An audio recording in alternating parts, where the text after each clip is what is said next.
Hello everyone, it's Saoirse, and I promised this one a long time ago, so I apologize for the long wait, but I've been incredibly busy and traveling and not having time to read as much. But we're going to get into it. This is Into the Deep by Robert Ballard. Now, you may know that name if you are a Titanic person like me, because he is the person who found Titanic, the wreck of Titanic. And this book is, let's see, I'll tell you, it's published in 2021, so pretty recent, which is surprising to me because this discovery happened in the 80s, but this book is actually about all of his expeditions and his entire career. So it goes into way more than Titanic. If you're just interested in Titanic, it might not be the book for you. I picked it up. I'd had it on my shelf for a while, but I picked it up recently because of all the news a little while ago about the Titan submersible implosion. So I felt like it was the time to read it.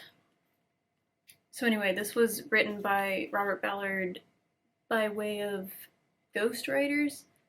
Christopher Drew is on the front here, and then in the back they do credit other people. Who did they say that they were? Lots of people did research and writing, which was surprising, so it's not really your typical memoir. Ballard did a bunch of interviews, lots of hours of interviews for it. And then, who wrote? I can't find it, but there's like students or writers or something helped with the writing. So, but it's written in first person. Interesting. He does talk about his dyslexia in the book, and I think it's really nice the way he discusses it and encourages people, especially children with dyslexia, to do whatever you want, and that it can actually be beneficial to you in a lot of ways. There are certain ways that people with dyslexia are able to see things differently and think differently that might make them good at things that they wouldn't have considered. So I like that that aspect of the book. So I'll show you this map at the beginning, which is pretty cool. And it shows all the expeditions that he talks about in the book. Titanic, where's Titanic? I'm looking at this weird. Titanic is here. But yeah, it's just all over the world. I mean, this guy has had a heck of a career, that is for sure. So, I'll just read you the little flap here. It says, Underwater Cowboy. Bob Ballard has a lifetime of stories about the ocean depths. He's found famous shipwrecks like the Nazi warship Bismarck, the aircraft carrier USS Yorktown, and JFK's PT-109. He's revealed trading vessels thousands of years old in the Mediterranean and Black Seas. He's revolutionized science by discovering deep-sea hydrothermal vents and the never-before-seen life forms they harbor. And then there is his most famous find of all, the luxury liner Titanic. Now in this no-holds-barred memoir, he gets personal, telling the stories behind his most exciting expeditions, including how a top-secret assignment for the U.S. Navy finally provided him the opportunity to search for Titanic. He also opens up about his private tragedies, the loss of his son before the age of 21, the dissolution of his first marriage, the challenges of being a media star in an academic environment.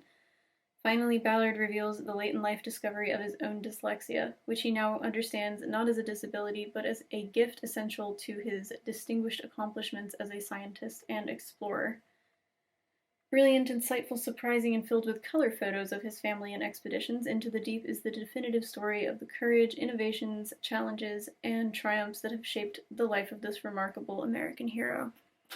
I do like all of the photos in the book. There are two sections of photos, and of course you get some of Titanic, like the moment that they found the ship. And that's the part that they found. And look at that. Oh, I'm falling apart.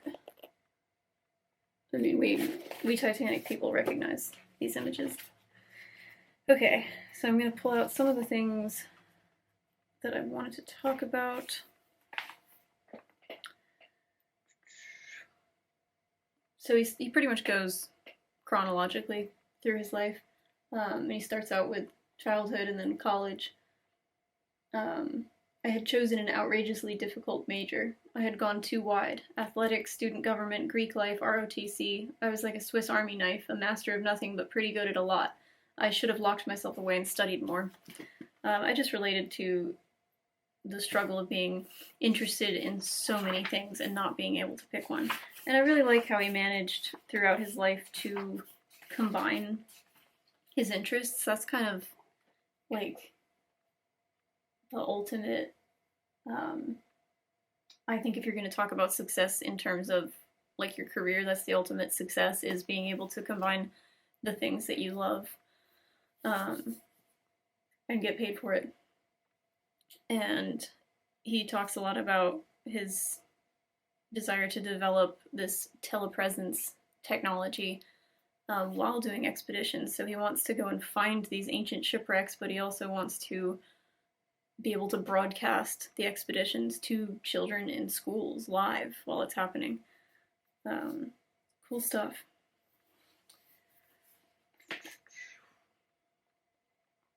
He's talking about going into a submersible. Cautious not to hit any of the instruments, 3 of us lowered ourselves into the little sphere, just 6.5 feet in diameter. Picture all of the display panels and engineering crammed in.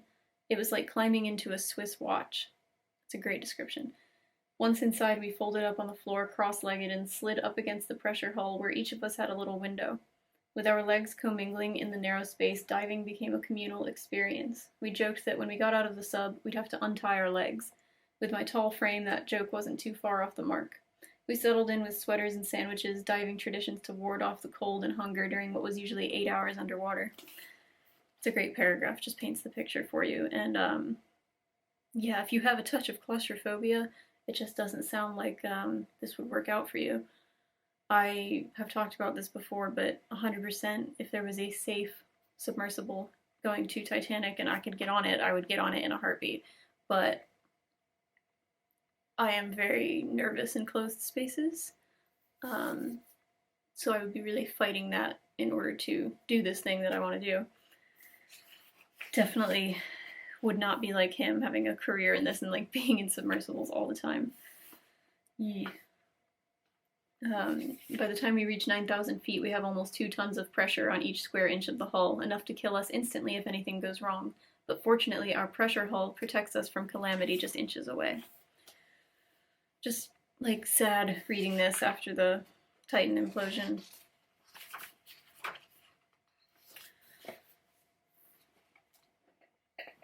This really freaked me out. They're underwater looking for something, and he says we were flabbergasted to see the gauge shoot up to 350 degrees Celsius, 662 degrees Fahrenheit, 3 times the boiling point of water. We quickly backed off. Our titanium hull could have withstood it, but any closer and the heat would have cracked our plexiglass porthole and created a massive and deadly implosion. We had calculated that these high-temperature fluids could be generated by the magma chamber some kilometers beneath the ocean floor, but we never expected these vent fluids to maintain that high a temperature as they came out in the ocean water. But clearly they did. That's nuts to me. You're underwater at that depth, and suddenly it's like 3 times the boiling point of water. You just got super hot stuff going on deep in the ocean. It's so wild. It's not, it's not just a bunch of fish down there. It's thermal vents. This is just, yeah, I mean, really cool discoveries. And he talks a lot about how the ocean is so unexplored compared to other things like space.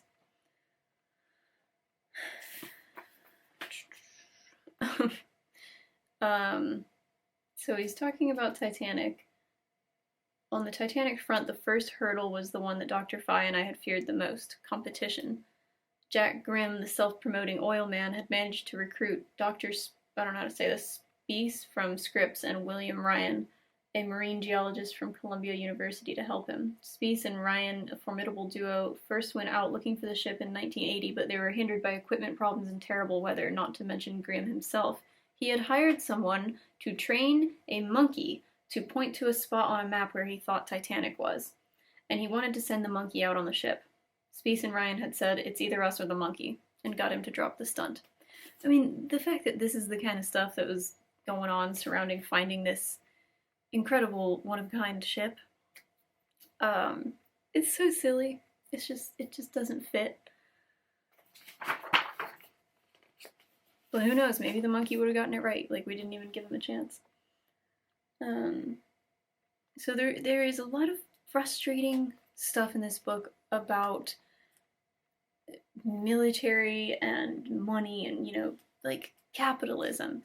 This stuff is always going to outweigh real scientific discovery and having an innovative spirit and being an explorer. It's all about money and getting the funding.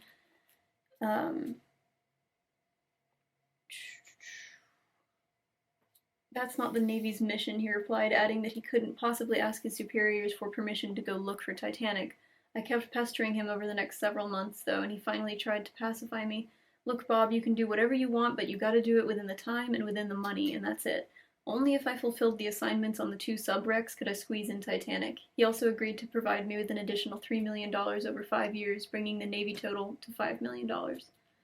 So he had to do what the Navy told him in order to find Titanic. Titanic was literally a side quest.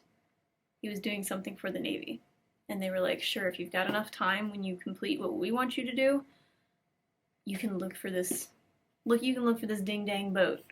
Like, it doesn't even matter. Like, it's just an afterthought. Ooh, gets me fired up.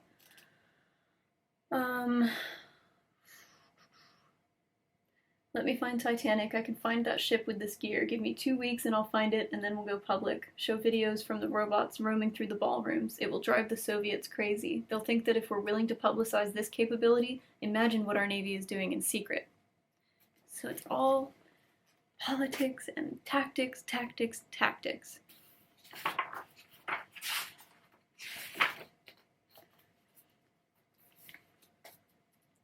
3 U.S. naval personnel camped out in the control van, a constant reminder that the Navy's investigation was my real mission, and that I could only look for Titanic after I surveyed Scorpion's wreckage.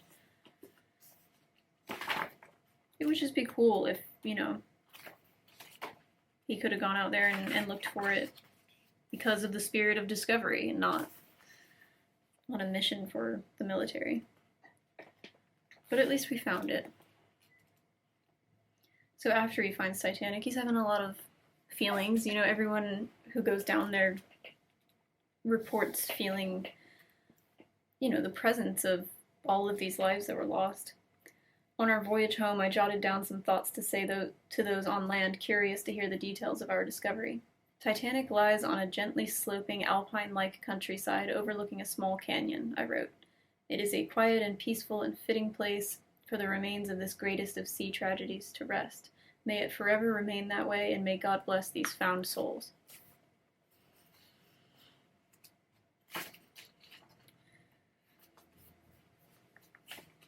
So, he has some things to say about what we should do with this site in terms of salvaging anything from it. Certain questions came up again and again. Had we seen any bodies? Had we retrieved any artifacts? I patiently explained that no human remains could have survived in those conditions. Furthermore, we had vowed and the Navy had insisted that we would bring up no artifacts whatsoever. As far as I was concerned, doing that would be tantamount to grave robbing. So it's interesting that he has that perspective, and I wonder if he ever worked with the company who did end up getting the salvage rights, which is RMS Titanic. They're the ones who have the exhibit in Orlando and in Vegas, and they brought up a lot of artifacts, and that includes the big piece, the giant piece of the hull. And, you know, I've been to the Orlando exhibit, and it's super cool. I love seeing the artifacts, and it's a tough thing to wrap your head around because some of the victims, or some of the survivors have said, that's where my father died, and it's his grave. You shouldn't be taking anything from it. And then I understand that, and then part of me is like, but this is history, and shouldn't these things be in a museum? I don't know. I don't know what the answer is. But yeah, I think we'll talk more about RMS Titanic later. Anyway, so there is a very difficult chapter to read, which is about losing his son. When you lose a child, you never recover. You don't go through the mourning period and then pick up your life again as if nothing happened. You arrive at an entirely different place searching for a way out. Everyone handles it differently, comes to it in one's own way. So his son, Todd, passes away very young, and really soon after that, Bob Ballard leaves his wife. And it was a tough thing to read, because he talks about how he realizes that that he and his brother both married women who reminded them of their mother, a homemaker, someone who is loyal and cooks and cleans and raises the children. And it seemed after some time that wasn't enough for him, because he says right here, but after I began, it says here, I had known for a long time that ours wasn't a happy marriage. And after Todd's death, that was pressing in on me too. I had realized years earlier that both my brother and I had married our mother, a wholesome housewife whose role in life was to support her husband. But after I began to work with professional women who had their own sets of goals and accomplishments, I realized a true partnership might look different. I loved Margie, but we were never on the same page, and it had been clear for a long time we never would be. I was comfortable in an academic setting, and Margie never seemed to be. So it just really bums me out, because it's like, he married her for this reason, and she was fulfilling precisely what he thought she would, and then that wasn't what he wanted anymore. And it's like, this was a woman he had met who, while she was exploring the world by herself, I think it was in Hawaii, and she could have done and been so much, but she chose this life with him and to be a housewife. And then he's gonna say that's not what he wants. It just really bummed me out, because I think of all the women, especially in this time period, who had that role and then were cast aside for something else, for someone more academic or more seemingly who had more goals. Well, who's to say these women didn't have goals? I'm sure they did, but they were stuck in this housewife role. So yeah, that didn't feel fair. But then the whole thing about grief is that it's not fair, and everybody does react differently. And he says many marriages do not survive the loss of a child, and that's true. They often don't, which is just like, 10,000 times sadder, because then you're grieving alone. Okay, let's get ahead. Talk some more about money. We were going to need a lot more help from other players in Washington, D.C., however, if we were going to have the kind of ocean exploration program that I thought the wealthiest nation on Earth should have. It just constantly bums me out that budget does not go to discovery. It goes to killing people, keeping the military going.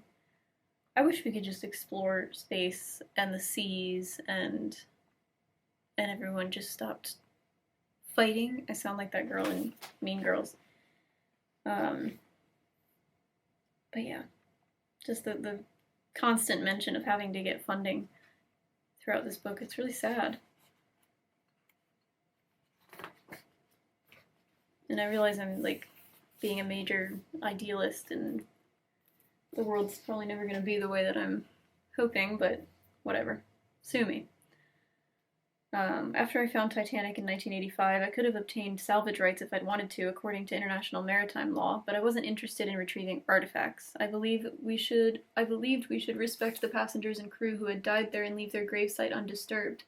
Survivors like Eva Hart agreed. She was 7 when the ship sank. I saw all the horror of its sinking, she told me, and I heard even more dreadful the cries of drowning people. And then we get into RMS Titanic. It didn't take long, though, once the location was publicized, for Titanic mania to take over. Investors saw dollar signs and formed a partnership, Titanic Ventures, which became a company, RMS Titanic Inc. Then they and others proceeded to plunder the wreck. It's a very strong word, plunder, so you can see how he feels about it. The French government, still smarting from my discovery and the feuds that resulted from it, wanted to return to the site, so they leased Nautil, their deep-diving mini-sub, to the investor group in 1987 and 1993. By 2000, RMS Titanic Inc. had returned to the site 4 more times using French or Russian submersibles. In a game of finders keepers, they pocketed more than 6,000 artifacts and displayed them in a museum, charging people to see them. The company even broadcast a documentary showing how it took the objects. Again, this is a very hotly debated subject, and I really don't know where I land on it. And then he explains what he would want to do with the wreck. If I had my way, the Titanic site would be an underwater museum, and we would use telepresence to stream images from the ocean bottom where she lies. Then it wouldn't just be the wealthy few who get to see her, but everyone in the world could experience Titanic. I liked this bit about old-timey subs. Many people don't realize how primitive the submarines were in World War I, which, first of all, how many of us did not even realize there were submarines in World War I? I mean, we're talking like 1915. That's crazy. Basically tubes of doom with frequent mechanical problems. Hot, humid, scary, noisy, smelly. I would never want to be in something like that, and I've been underneath the sea in a lot of things. I mean, that really does sound like a nightmare, but also how cool. Our job, much like the first Lewis and Clark expedition, was to map unknown territory, this time all those swaths of sea up to 200 miles out. In fact, the United States owns more land underwater than any other nation on Earth. I call it the New America, and it equals the mass of our terrestrial land holdings. Yet we have better maps of Mars and the far side of the moon than we have for 50% of our own country.